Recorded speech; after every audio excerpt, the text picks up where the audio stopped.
Nampaknya penggunaan PLTN akan semakin menguat secara politis di Indonesia. Hal ini ditandai dengan akan rampungnya pembahasan RUU energi baru dan terbarukan, di mana PLTN adalah menjadi salah satu pilar untuk pemenuhan energi bersih ke depan untuk mencapai net zero emission. Nah, banyak negara-negara yang saat ini sudah mulai mengincar pasar PLTN di Indonesia, antara lain Rusia, kemudian Amerika, ada juga China dan Korea.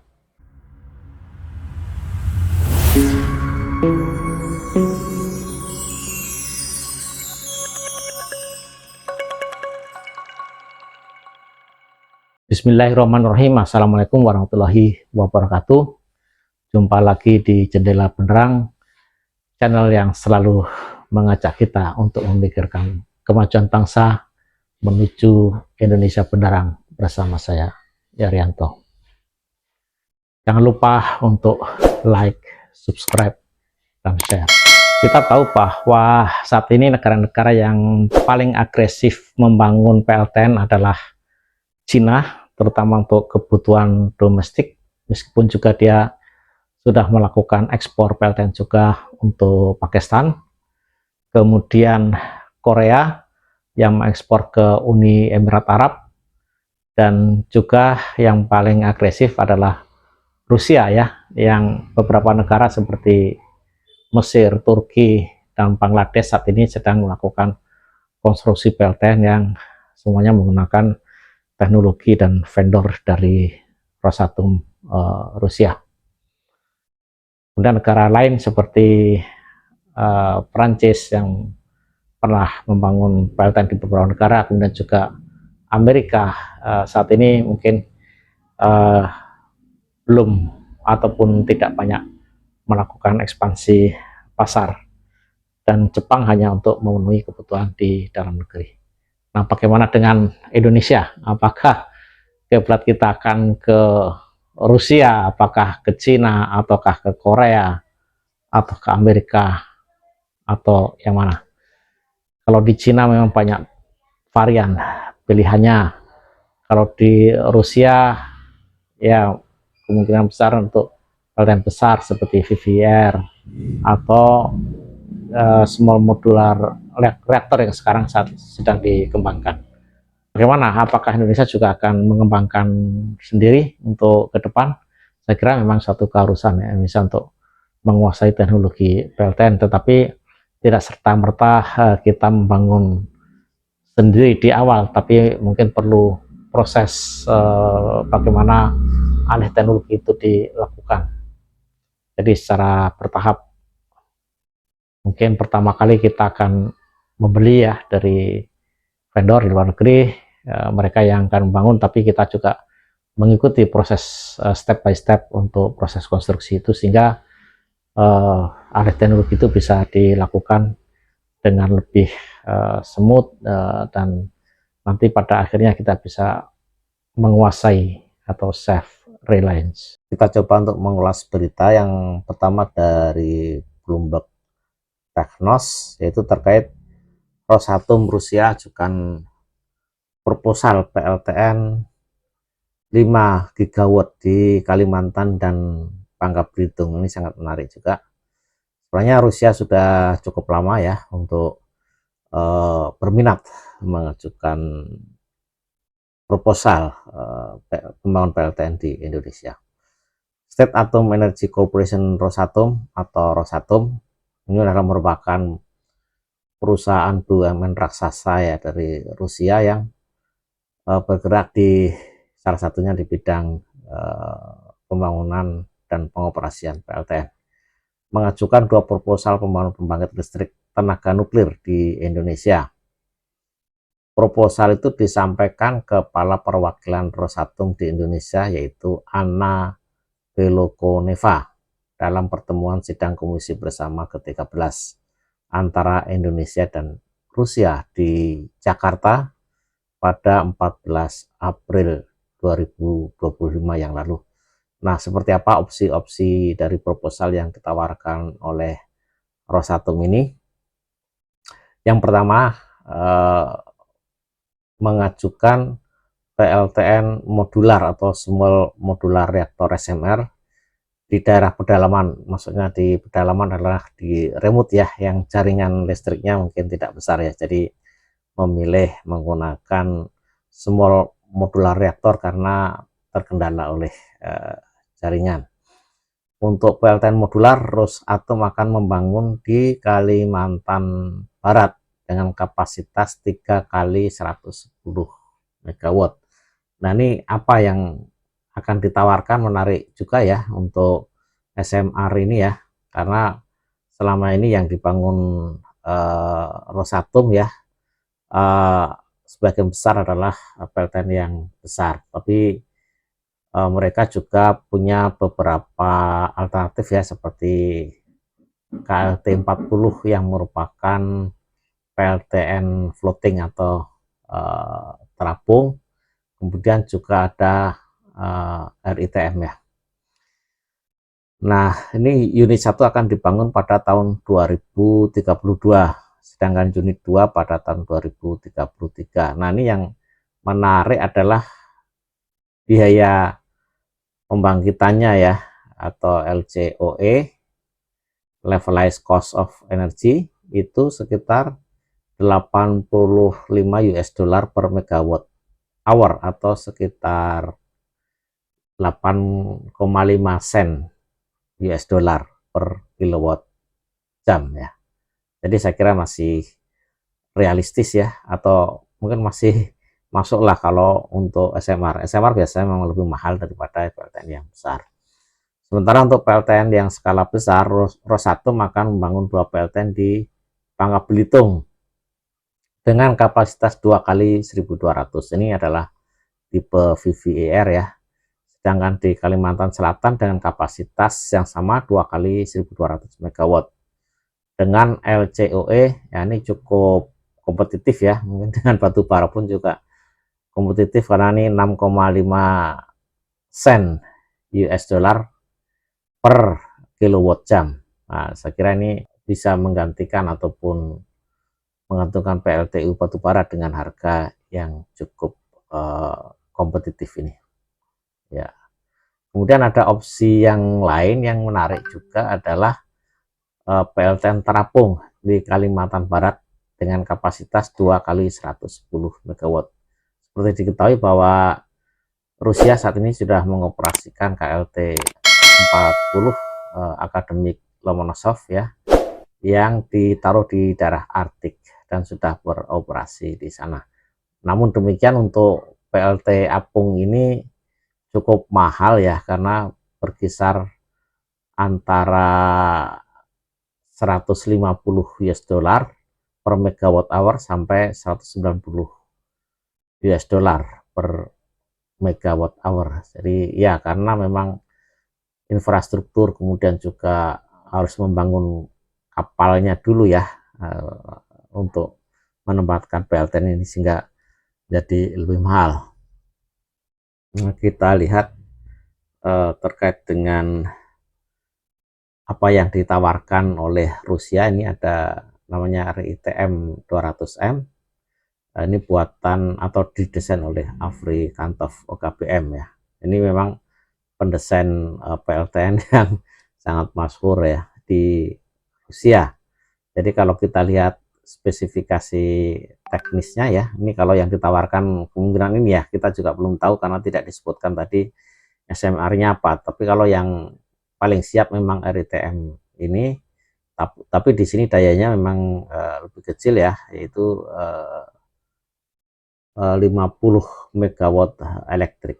Tapi saya kira mungkin bisa di scale up juga nantinya. Kemudian ini tipenya ini juga menggunakan seperti integral PWR atau PWR ya. Jadi PWR, tetapi seperti steam generatornya sudah ada di dalam reaktor vessel. Jadi ini menggunakan force circulation untuk primary coolant sistemnya. Kemudian untuk nuklir steam supply sistemnya atau pembangkit uapnya ini ya, tekanannya ya cukup besar juga. Kemudian fuelnya atau bahan bakarnya menggunakan UO2 ya, UO2 Hermet fuel pellet ya, heksagonal. Kemudian ini jumlah dari fuel assembly-nya dan enrichment-nya ya, ini juga menarik, memang tidak disebutkan berapa, tapi ini di bawah 20 ya, karena kalau di atas 20 dilarang ya untuk karena terkait dengan proliferasi. Ya, biasanya memang menggunakan low enriched uranium atau LEU. Ya, ini batasannya adalah 20%. Ya. Kemudian untuk seismic descent yang menarik itu 0,3 G ya, saya kira cukup lah untuk di Indonesia, karena kalau ditingkatkan lagi mungkin menjadi lebih mahal ya. Ya. Kemudian kalau kita lihat lagi yang sudah beroperasi saat ini adalah KLT 40, kita lihat ya, yang sudah beroperasi. Nah, ini adalah contoh dari KLT 40 yang sudah beroperasi. Sebenarnya tidak jauh berbeda desainnya dengan RITM tadi. Nah, sekarang kita lihat berita yang lain, karena Amerika juga menawarkan ya, nggak mau kalah ya. Amerika menawarkan juga akan masuk ke RI ya, terkait dengan proyek mereka ya, terutama oleh Bill Gates. Sebelumnya sudah ada perusahaan seperti Nuskill ya yang akan masuk ke Kalimantan Barat, tapi sampai saat ini belum ada kabar lebih lanjut lagi terkait proyek dari Nuskill. Nah, ini menarik juga yang digagas oleh Bill Gates ya, karena PLTN ini dengan desain yang cukup unik dan lain ya, dengan yang ada saat ini menggunakan pendingin natrium, dan juga bahan bakarnya agak berbeda karena menggunakan metal ya, dan bisa menggunakan depleted uranium ya sebagai pembangkit atau bahan yang nantinya akan diubah menjadi plutonium. Nah, ini mungkin salah satu keunggulan yang ditawarkan oleh Bill Gates dengan project TerraPower-nya. Nah, sebenarnya TerraPower ini sudah dikerjasamakan ya sebelumnya dengan RRC ya, kemudian juga dengan Korea Selatan ya, seperti Hyundai. Namun dengan RRC ini ada masalah, sebenarnya tadinya mau membangun di RRC, tetapi karena Donald Trump menerapkan tarif impor dan perang dagang sehingga menjadi kendala. Oleh karena itu mungkin Bill Gates berpikir mungkin Indonesia adalah pasar yang potensial untuk PLTN-nya. Nah, ini TerraPower mengungkapkan visi ambisinya dalam pengembangan pembangkit listrik tenaga nuklir saat bertemu dengan utusan khusus pemerintah Indonesia Hasyim Joyo Hadikusumo di Jakarta pada hari Selasa 7 Mei yang lalu ya. Dalam pertemuan tersebut, Gates menjelaskan bahwa TerraPower sedang membangun reaktor nuklir generasi terbaru. Nah, ini generasi terbaru di Amerika Serikat sebagai proyek percontohan pertama perusahaan. Nah, ini sebenarnya nih advance reaktor, tadi belum diuji coba ya, belum tahu proven ataukah tidak dan seperti apa performanya. Nah, menurut Gates, proyek tersebut merupakan hasil kolaborasi dengan sejumlah perusahaan teknologi asal Korea Selatan. Kemudian targetnya dapat dioperasikan komersial tahun 2030. Nah, dan target kapasitasnya hingga 30 gigawatt ya. Ini cukup ambisius ya untuk SMR-nya.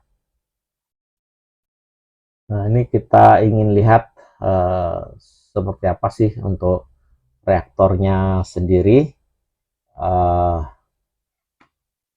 Kita lihat ya, TerraPower itu. Nah, ini agak lain memang desainnya di sini. Ini pengembangnya adalah TerraPower USA ya, Amerika. Tipenya fast neutron spektrum. Nah, ini bukan menggunakan reaktor neutron thermal, tetapi fast neutron, sehingga dia bisa mengubah uranium 238 menjadi plutonium. Nah, plutonium nanti akan menjadi bahan bakar baru di sini. Kemudian coolernya ataupun pendinginnya menggunakan liquid metal sodium atau Na ya, Na cair di sini ya.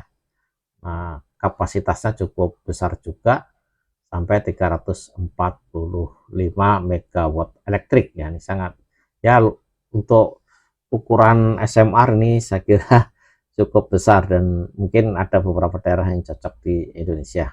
Nah, ini fuel type-nya ini ya, yang cukup menarik adalah metallic uranium alloy ya. Jadi menggunakan metal, biasanya kan menggunakan U2 ya, tetapi atau oxide ya, tetapi ini menggunakan metallic uranium alloy HALEU. Nah, dengan enrichment sampai 19,75%. Ini menghindari sampai 20% ya, jadi masih di bawah 20% ya. Ya, ini saya kira untuk desain seismiknya juga sudah cukup bagus, di atas 0,3 G. Nah, itu kira-kira perbandingan antara teknologi yang ditawarkan Rusia dengan Amerika ya. Sebenarnya Amerika sendiri dulu punya Westinghouse ya, yang membangun PLTN besar, tapi mungkin tidak terlalu ekspansif, dan sekarang mereka sedang mengembangkan yang tipe ini. Namun sayang bahwa harga LCOE-nya untuk TerraPower ini belum eksplisit disampaikan ya. Jadi kita belum bisa membandingkan dengan teknologi secara ekonomi ya, dengan teknologi yang ditawarkan oleh Rusia. Ya, mudah-mudahan sih dalam waktu dekat sudah ada kira-kira hitung-hitungan secara ekonomisnya seperti apa. Nah, menyikapi dari kedua negara tersebut, bagaimana strategi Indonesia? Apakah kita hanya nantinya sebagai pemakai teknologi, atau kita bisa terlibat langsung ya? Mungkin kita bisa mengambil contoh seperti di China dulu, ketika Westinghouse membangun PWR 1000-nya ya, AP1000. Nah, Cina secara aktif ikut terlibat di dalam konstruksi, sehingga kemudian mereka mengembangkan desain sendiri berbasis dari AP1000 tersebut. Nah, saya kira itu bisa kita contoh ya, baik untuk teknologi Rusia maupun teknologi Amerika, sehingga kita tidak tergantung secara teknologi ke depan, apalagi kalau kita mau expand sampai tahun 2060 ya, dengan ambisi ya yang cukup besar untuk jumlah PLTN-nya, mungkin di atas 50 unit. Demikian, mudah-mudahan bermanfaat bagi sobat jendela benderang semua. Billahi taufik wal hidayah. Wassalamualaikum warahmatullahi wabarakatuh.